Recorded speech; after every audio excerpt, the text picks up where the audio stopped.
ನಮಸ್ತೆ ಎಲ್ಲರಿಗೂ ಸ್ವಸ್ತಿಸ್ ಕಿಚನ್ಗೆ ಸ್ವಾಗತ. ಇವತ್ತಿನ ವಿಡಿಯೋದಲ್ಲಿ ನಾನು ಪಲಾವ್ ಹೇಗೆ ಮಾಡೋದು ಅಂತ ಹೇಳಿಕೊಡ್ತೇನೆ. ಇದಕ್ಕೆ ಕೆಲವೆಲ್ಲ ಬಗೆಗಳು ಬೇಕಾದ ಕೂಡ ಜಾಸ್ತಿ ತರಕಾರಿಗಳನ್ನು ಬಳಸಿ ಮಾಡುವ ಕಾರಣ ಇದು ಆರೋಗ್ಯಕ್ಕೆ ಭಾರಿ ಒಳ್ಳೆಯದು. ಹಾಗೆ ನಾನಿಲ್ಲಿ ಸಿಂಪಲ್ ಆಗಿ ಮಾಡುವಂಥ ಒಂದು ಪಲಾವ್ನ ರೆಸಿಪಿಯನ್ನು ತೋರಿಸಿಕೊಡ್ತೇನೆ. ಇದು ಸೋನಾ ಮಸೂರಿ ಅಕ್ಕಿ ನಾನು 2.5 ಕಪ್ ತೊಗೊಂಡಿದ್ದೀನಿ.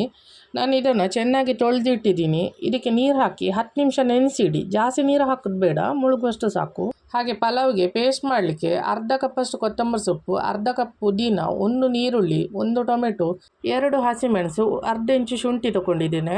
ಹಾಗೆ ಗರಂ ಮಸಾಲೆ, 4 ತುಂಡು ಚಕ್ಕೆ, 7ರಿಂದ 8 ಲವಂಗ, 2 ಏಲಕ್ಕಿ, 1 ಸ್ಟಾರ್ ಹೂ, 2 ದಾಲ್ಚಿನ್ನಿ ಎಲೆ, ಅರ್ಧ ಟೀ ಸ್ಪೂನಷ್ಟು ಕಾಳು ಮೆಣಸು ತೊಗೊಂಡಿದ್ದೀನಿ. ಈಗ ಇದನ್ನೆಲ್ಲ ಒಂದು ಮಿಕ್ಸಿ ಜಾರಿಗೆ ಹಾಕ್ಕೊಳ್ತಾ ಇದ್ದೇನೆ. ಇದನ್ನೆಲ್ಲ ನೀರು ಹಾಕದೆ ನುಣ್ಣಗೆ ರುಬ್ಕೊಳ್ಬೇಕು. ಈ ಮಸಾಲೆನ ಸ್ವಲ್ಪ ಗಟ್ಟಿಯಾಗಿ ರುಬ್ಕೊಳ್ಳಿ. ಟೊಮೆಟೊ ಎಲ್ಲ ಹಾಕಿರೋದ್ರಿಂದ ನೀರು ಹಾಕೋ ಅವಶ್ಯಕತೆ ಇಲ್ಲ. ಪಲಾವ್ ಮಾಡಲಿಕ್ಕೆ ಏನೆಲ್ಲ ಸಾಮಗ್ರಿ ಬೇಕು ಅಂತೇಳಿ ನೋಡ್ಕೊಂಡು ಬರೋಣ. ನಾನಿಲ್ಲಿ 3ರಿಂದ 5 ಚಮಚದಷ್ಟು ತುಪ್ಪ ತೊಗೊಂಡಿದ್ದೀನಿ. ಹಾಗೆ 8ರಿಂದ 10 ಗೋಡಂಬಿ, 1 ಉದ್ದಗೆ ಹೆಚ್ಚಿದ ನೀರುಳ್ಳಿ, ಅರ್ಧ ಕಪ್ಪಷ್ಟು ಬಟಾಣಿ ತೊಗೊಂಡಿದ್ದೀನಿ. ಬಟಾಣಿಯನ್ನು ನಾನು ರಾತ್ರಿನೇ ನೀರಲ್ಲಿ ನೆನೆ ಹಾಕಿದ್ದೆ. ಅರ್ಧ ಕಪ್ ಕ್ಯಾರೆಟ್, ಅರ್ಧ ಕಪ್ ಬೀನ್ಸ್, ಅರ್ಧ ಕಪ್ ಆಲೂಗಡ್ಡೆ ತೊಗೊಂಡಿದ್ದೀನಿ. ಹಾಗೆ ಇದು ರುಬ್ಬಿಟ್ಟ ಮಸಾಲೆ ಪೇಸ್ಟ್. ಈಗ ಪಲಾವ್ ಮಾಡಲಿಕ್ಕೆ ಇದನ್ನೆಲ್ಲ ಹುರಿದ್ಕೊಳ್ಳೋಣ. ಈಗ ಒಂದು ಒಲೆ ಮೇಲೆ ಪಾತ್ರೆ ಇಟ್ಕೊಳ್ಳಿ. ಹಾಗೆ ಇದಕ್ಕೆ 3 ಚಮಚ ತುಪ್ಪ ಹಾಕ್ಕೊಳ್ತಾ ಇದ್ದೇನೆ. ಈಗ ಮೊದಲಿಗೆ ಗೋಡಂಬಿ ಹಾಕ್ಕೊಳ್ತಾ ಇದ್ದೇನೆ. ಗೋಡಂಬಿನ ಚೆನ್ನಾಗಿ ಹುರಿಬೇಕು, ಬಣ್ಣ ಚೇಂಜ್ ಆಗೋಲ್ಲಿವರೆಗೆ ಹುರಿಯುವ. ನೋಡಿ, ಈಗ ಗೋಡಂಬಿಯ ಬಣ್ಣ ಎಲ್ಲ ಚೇಂಜ್ ಆಯಿತು. ಈಗ ಇದಕ್ಕೆ ಹೆಚ್ಚಿದ 1 ಈರುಳ್ಳಿಯನ್ನು ಹಾಕ್ತಾ ಇದ್ದೇನೆ. ಈರುಳ್ಳಿಯನ್ನು ಸ್ವಲ್ಪ ಚೆನ್ನಾಗಿ ಬಾಡಿಸಬೇಕು. ಸ್ವಲ್ಪ ಬಣ್ಣ ಚೇಂಜ್ ಆಗೋವರೆಗೆ ಬಾಡಿಸಿದ್ರಾಯಿತು. ಈಗ ಈರುಳ್ಳಿ ಕೂಡ ಒಳ್ಳೆ ಫ್ರೈ ಆಗಿದೆ. ಈಗ ಇದಕ್ಕೆ ರುಬ್ಬಿಟ್ಟ ಮಸಾಲೆನ ಹಾಕ್ಕೊಳ್ತಾ ಇದ್ದೇನೆ.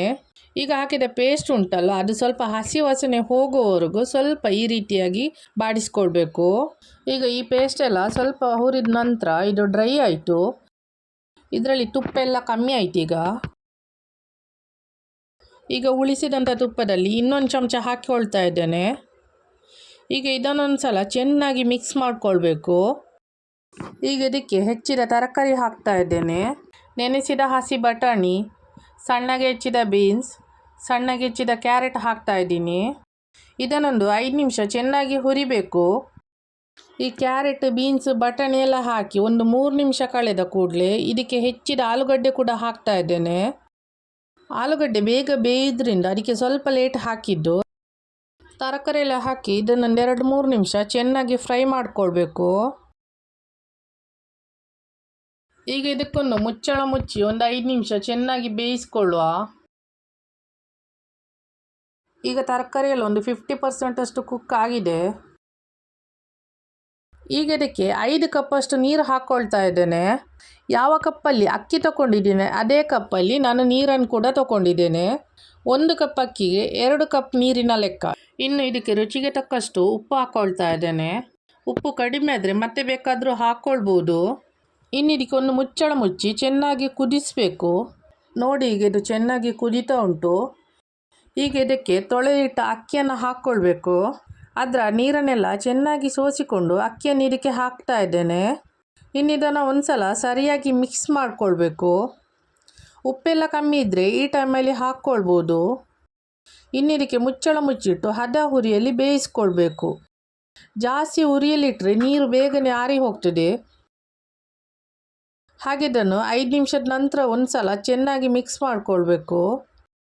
ಈಗ ಇದು ಒಳ್ಳೆ ಪರಿಮಳ ಬರ್ತಾ ಇದೆ. ಸ್ವಲ್ಪ ಬೇಯಲಿಕ್ಕುಂಟು ಇನ್ನಿದು ಸರಿಯಾಗಿ ಬೇಯಲಿ ಮುಚ್ಚಳ ಮುಚ್ಚಿಟ್ಟೆ ಬೇಯಿಸ್ಕೊಳ್ಳುವ. ನೋಡಿ, ಈಗ ಇದು ಸರಿಯಾಗಿ ಬೆಂದಿದೆ. ಈಗ ಇದನ್ನೊಂದು ಸಲ ಚೆನ್ನಾಗಿ ಮಿಕ್ಸ್ ಮಾಡಿಕೊಳ್ಳೋಣ.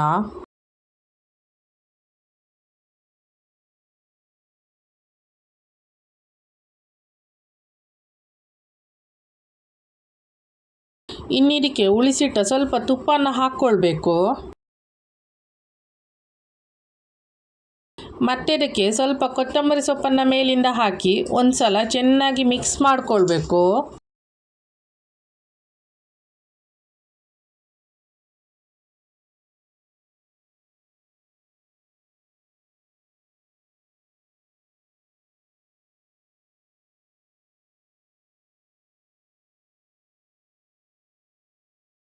ಈಗ ಇದಕ್ಕೆ ಮುಚ್ಚಳ ಮುಚ್ಚಿಟ್ಟು ಫ್ಲೇಮನ್ನು ಆಫ್ ಮಾಡ್ಕೊಳ್ತಾ ಇದ್ದೇನೆ. ಇದು ಚೆನ್ನಾಗಿ ತಣ್ಣಗಾದ ನಂತರ ಇದು ಉದುರಾಗ್ತದೆ. ಅಷ್ಟೊತ್ತಲ್ಲಿ ನಾವು ಇದಕ್ಕೊಂದು ಕಚ್ಚಂಬರ್ ಮಾಡುವ. ಪಲಾವ್ಗೆ ಕಚ್ಚಂಬರ್ ಇದ್ದರೆ ಒಳ್ಳೆಯದಾಗ್ತದೆ. ಕಚ್ಚಂಬರಿಗೆ ನಾನು 1 ಮುಳ್ಳು ಸೌತೆನ ಹೀಗೆ ಹೆಚ್ಚಿಟ್ಟಿದ್ದೀನಿ. ಹಾಗೆ 3 ಹಸಿಮೆಣಸನ್ನು ಹೀಗೆ ಸಣ್ಣಗೆ ಹೆಚ್ಚಿಟ್ಟು ಹಾಕ್ಕೊಳ್ತಾ ಇದ್ದೇನೆ. ಹಾಗೆ 2 ಟೊಮೆಟೊ ಕೂಡ ಸಣ್ಣಗೆ ಹೆಚ್ಚಿ ಹಾಕ್ಕೊಳ್ತಾ ಇದ್ದೇನೆ. ಹಾಗೆ 1 ಸಣ್ಣಗೆ ಹೆಚ್ಚಿದ ಮೀಡಿಯಮ್ ಸೈಜ್ ನೀರುಳ್ಳಿ ಕೂಡ ಹಾಕ್ಕೊಳ್ತಾ ಇದ್ದೇನೆ. ಹಾಗೆ ಸ್ವಲ್ಪ ಕೊತ್ತಂಬರಿ ಸೊಪ್ಪು ಕೂಡ ಹಾಕ್ಕೊಳ್ತಾ ಇದ್ದೇನೆ. ಹಾಗೆ ಇದಕ್ಕೆ 3ರಿಂದ 4 ಕಪ್ಪಷ್ಟು ದಪ್ಪ ಮಜ್ಜಿಗೆ ಕೂಡ ಹಾಕ್ಕೊಳ್ತಾ ಇದ್ದೇನೆ. ಮೊಸರಿದ್ರೆ ಮೊಸರು ಕೂಡ ಹಾಕ್ಕೊಳ್ಬೋದು. ರುಚಿಗೆ ತಕ್ಕಷ್ಟು ಉಪ್ಪನ್ನು ಕೂಡ ಹಾಕ್ಕೊಳ್ತಾ ಇದ್ದೇನೆ. ಪಲಾವಲ್ಲಿ ಕೂಡ ಉಪ್ಪಿರ್ತದೆ. ಮೊಸರು ಹಾಕಿದ ಮೇಲೆ ತರಕಾರಿ ಕೂಡ ನೀರು ಬಿಡ್ತದೆ ಉಪ್ಪು ಮತ್ತು ಮೊಸರು ಸೇರಿದಾಗ. ಈಗ ಇದನ್ನೊಮ್ಮೆ ಚೆನ್ನಾಗಿ ಬೆರೆಸಿಕೊಂಡ್ರೆ ಆಯಿತು. ನೋಡಿ, ರುಚಿಯಾದ ಪಲಾವ್ ಮತ್ತು ಕಚ್ಚಂಬರ್ ರೆಡಿಯಾಗಿದೆ. ಪಲಾವ್ನೊಟ್ಟಿಗೆ ಬೆಸ್ಟ್ ಕಾಂಬಿನೇಷನ್ ಅಂದರೆ ಸಲಾಡ್. ಇವತ್ತು ಈ 2 ರೆಸಿಪಿಗಳನ್ನು ಕೂಡ ನಾನು ಮಾಡಿ ತೋರಿಸಿದ್ದೇನೆ. ನಿಮಗೆ ಈ ವಿಡಿಯೋ ಇಷ್ಟ ಆದಲ್ಲಿ ಲೈಕ್ ಮಾಡಿ, ಶೇರ್ ಮಾಡಿ, ಹಾಗೆ ಕಮೆಂಟ್ ಮಾಡಿ ತಿಳಿಸಿ. ಹಾಗೆ ನನ್ನ ಚಾನಲ್ಗೆ ಸಬ್ಸ್ಕ್ರೈಬ್ ಮಾಡೋದನ್ನು ಮರಿಬೇಡಿ. ಮುಂದಿನ ವಿಡಿಯೋದಲ್ಲಿ ಸಿಗೋಣ. ಧನ್ಯವಾದಗಳು.